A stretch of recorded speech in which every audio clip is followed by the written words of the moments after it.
नमस्कार सुप्रभात ओडिशा सकाळर मुख्य खबर को आपको स्वागत। चैनल को नुआ आसते निश्चय चैनल को सब्सक्राइब करेंगे, वीडियो को लाइक करेंगे और वीडियो को शेष पर्यंत देखा भूलिए ना। आसतु आरंभ करवा आज किसी गुरुत्वपूर्ण खबर। परवर्ती खबर, ट्रम्प देले भारत को खुशी खबर, साधारण लोक मिल अस्वस्ति। भारत पर मुंडबिंधार कारण पालिथिबा अशोधित तैल मूल्य संपर्क में अमेरिका राष्ट्रपति डोनाल्ड ट्रम्प एक बड़ बयान देइछन्ति।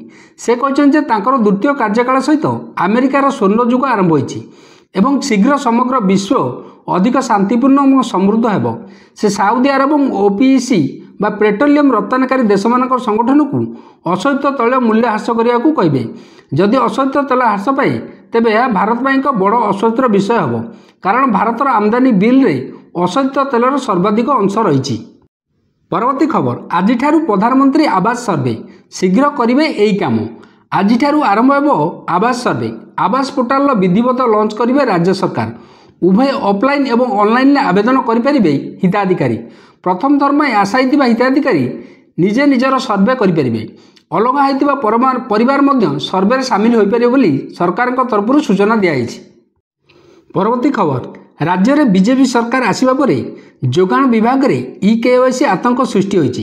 अयोग्य को बाद देवाई योग्य हिताधिकारी को असुविधार पकाउथुवा अभियोग होइछि। प्रथम सेप्टेम्बर तापर नवेम्बर और शेष में जनवरी मसरे नुआ राशन कार्ड दि जाए बोली मंत्री कहले, मात्र ई-केवाईसी पेंच पुणी समस्या सृष्टि करिछि। परवर्ती खबर, मातृभाषा स्नातक पढ़िबे छात्र छात्री। आगकू छात्र छात्री माने ओडिया भाषा स्नातक पढ़िबे, एने सरकार प्रस्तुति आरंभ कर दैछन्ति। निकटरे इंदिरा गांधी मुक्त विश्वविद्यालय पक्षरु एमबीए पाठ्यक्रम ओडिया पुस्तक प्रकाश कराइदिया बेले आगकू डाक्तरी एवं इंजीनियरिंग ओडिया भाषा पढ़ाଯିव। परवर्ती खबर, ताजमहल 3 दिन फ्री एंट्री। शाहजहां को मुमताज को कबर देखा मिल सुजोग। ताजमहल 3 दिन फ्री एंट्री। जनवरी 26 रु 28 जाए ताजमहल निःशुल्क करें प्रवेश। मोगल बादशाह शाहजहां को 370तम मृत्युवार्षिक अवसर में पर्यटकों पर यह घोषणा कर 3 दिन शाहजहां और मुमताज को कबर देखा सुजोग मिल। परवर्ती खबर, चिंता घारिलाणी विरल स्नायु रोग जीबीएस संक्रमण मामला रे पुणे रे प्रथम संदिग्ध मृत। एवं सारा देश में चिंता घारिलाणी जीबीएस कोरोना एचएमपीवी पर एवं एक विरल स्नायु रोग गुलेन बारे सिंड्रोम बा जीबीएस यही संक्रमण मामला रे पुणे रे प्रथम आक्रांत मृत्यु होता जमापड़ी। एपर्यंत चिन्हट है 67 रोगी।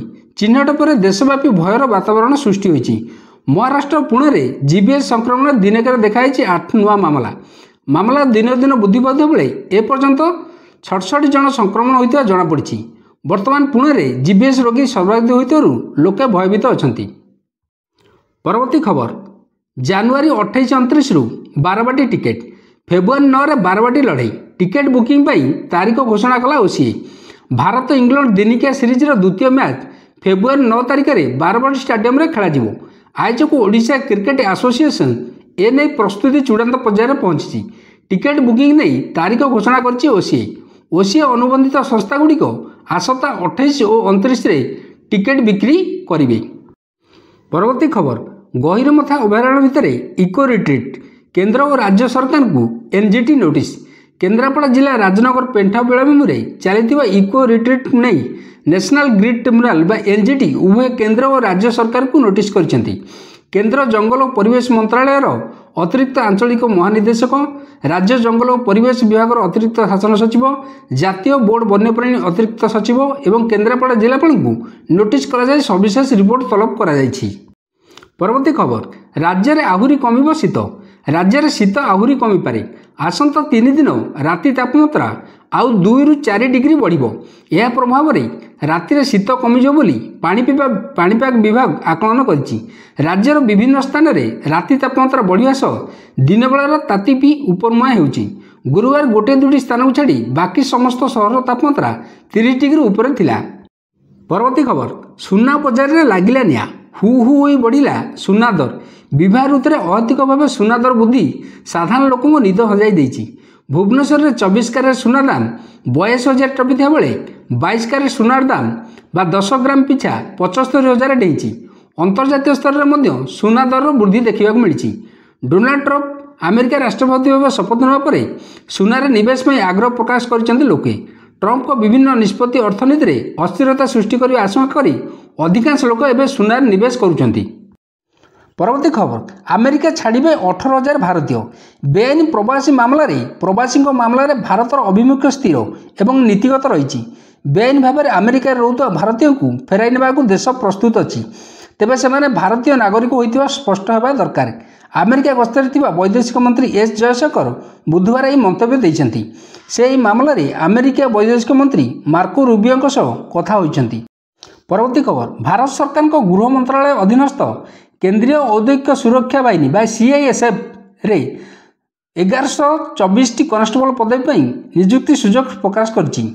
CISF विभिन्न विभाग खाली यह पदवी पूरण विज्ञप्ति जारी होती। यही पदवी भारतर विभिन्न राज्य में परीक्षा कर फेब्रुआरी 3 तारिख ऑनलाइन आवेदन आरंभ हो। यह मार्च 3 तारिख जाए चलो। परवर्ती खबर मुख्यमंत्री घोषणा चलित वर्ष 40,000 नियुक्ति देवे सरकार। 1.5 लाख नियुक्ति नहीं सरकार प्रतिश्रुति रखिथिले। चलित वर्ष सरकार 40,000 नियुक्ति देवे विशेषकर IT पेट्रोकेमिकल आगु। परवर्ती खबर महाराष्ट्र युद्धास्त्र निर्माण कारखाना विस्फोरण 8 मृत्यु 7 गुरुतर। महाराष्ट्र एक युद्धास्त्र निर्माण कारखाना भयंकर विस्फोरण घटी।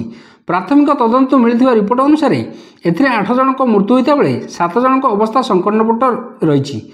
एने केंद्र सड़क परिवहन मंत्री नितिन गडकरी सूचना देते। मिलता सूचना अनुसार महाराष्ट्र भंडारा जिले में कारखाना आक्राशाखा सेक्शन में सकाल 10टार विस्फोरण होती। परवर्ती खबर आगेला Khordha road Balangir rail line प्रकल्प काम। आउ पते आगेला Khordha road Balangir rail line प्रकल्प काम। दशपल्ला और अढ़ईगढ़ मध्य रेल सेक्शन निहाती दरकार द्वितीय पर्याय जंगल जमी काम अनुमति क्लीयरेंस मिली। यही अनुमति प्रकल्प को सर्वनिम्न परिवेशगत प्रभाव सहित आगक बढ़ाई सबुज संकेत देती। बर्तमान सुधा मोट 301 किलोमीटर रेल लाइन मध्य 226 किलोमीटर रेल लाइन काम सारी। से खोर्धा रोड दशपल्ला पर्यंत 106 किलोमीटर और बलांगीर पुराणा कटक पर्यंत 120 किलोमीटर काम होईछि। परवर्ती खबर लोकसभा भवन में प्राक बजेट बैठक मुख्यमंत्री अध्यक्षतार विस्तृत आलोचना। प्राक बजेट बैठक लोकसभा भवन में प्राक बजेट बैठक चली। यह पूर्व अर्थ विभाग पक्षर साधारण लोकों मतामत भी लोड़ाई। 2024-25 वर्ष में 2,65,000 कोटी टंकार बजेट होता बेले एथर परिमाण बढ़ीपे।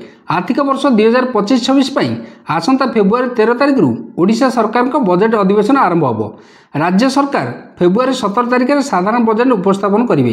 अर्थ विभाग दायित्व मुख्यमंत्री मोहन चरण माझी विधानसभा बजेट उपस्थापन करेंगे। विकसित ओडिशा गठन पर स्लोगान देथिबा मोहन सरकार आगामी आर्थिक वर्ष केउं क्षेत्र को अधिक फोकस करेंगे से नहीं बसी गुरुत्वपूर्ण बैठक। परवर्ती खबर फेब्रुआरी 1 रु शिमिलीपाल पर्यटकों नुआ नियम केवल ऑनलाइन आवेदनकारी को मिल अनुमति। शिमिलीपाल बुलवाक जाऊँ पर्यटक एणिकी सीधा सड़क पिठापटा गेट बा कोलियाणी गेट रे ऑफलाइन कागजपत्र करी भीतर को प्रवेश करें।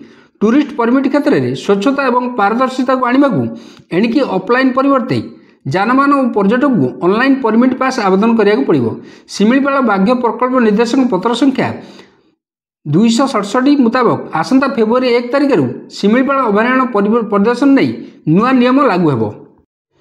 परवर्ती खबर 2024 पुरुष टीम ऑफ द ईयर पुरस्कार नहीं भारतीय ना चरित असलांक श्रेष्ठ अधिनायक। दिनिकिया फॉर्मेट 2024 श्रेष्ठ दल पुरस्कार रे एथर कौन भारतीय खेलाड़ी स्थान पाई ना। 2024 पुरुष दिनिकिया team of the year captain पुरस्कार श्रीलंका को जाइए। गत वर्ष अगस्त श्रीलंका विपक्ष में केवल 3टी दिनिकिया मैच खेलता भारत। एथिरे गोटे भी मैच जीति पार नथिला। 3टी मैच गोटे टाई रही बेले अन्य 2टी परास्त होता भारत। यापर मैन ऑफ द ब्लू कौन दिनिकिया मैच जीति पार ना। केवल 2023 मसीहा विश्वकप सेमिफाइनल भारत नहीं। परवर्ती खबर 10 प्रस्ताव में कैबिनेट मोर 12.5 लाख कोटी दाबीपत्र। आसंता फेब्रुआरी 4 रु 7 तारिख पर्यंत 16 अर्थ कमिशन ओडिशा गस्तर आसुचंती।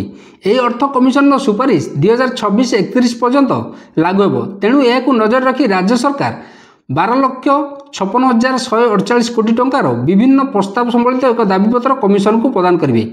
आज यह प्रस्ताव को राज्य कैबिनेट अनुमोदन करिछि। परवर्ती खबर राज्य कैबिनेट बैठक में बड़ निष्पत्ति बंद हो मद दुकान। मध्य प्रदेश बीजेपी सरकार बड़ निष्पत्ति नहीं। नुआ अबकारी नीति लागू होगा पर राज्य में 17टी धार्मिक स्थल में मद दुकान बंद करेंगे सरकार। एने मुख्यमंत्री मोहन यादव नेतृत्व में आज शुक्रवार महेश्वर आयोजित होता राज्य कैबिनेट बैठक में घोषणा होती। मुख्यमंत्री अहल्याबाई होलकर को 30तम जयंती अवसर में श्रद्धांजलि जणाइछंती।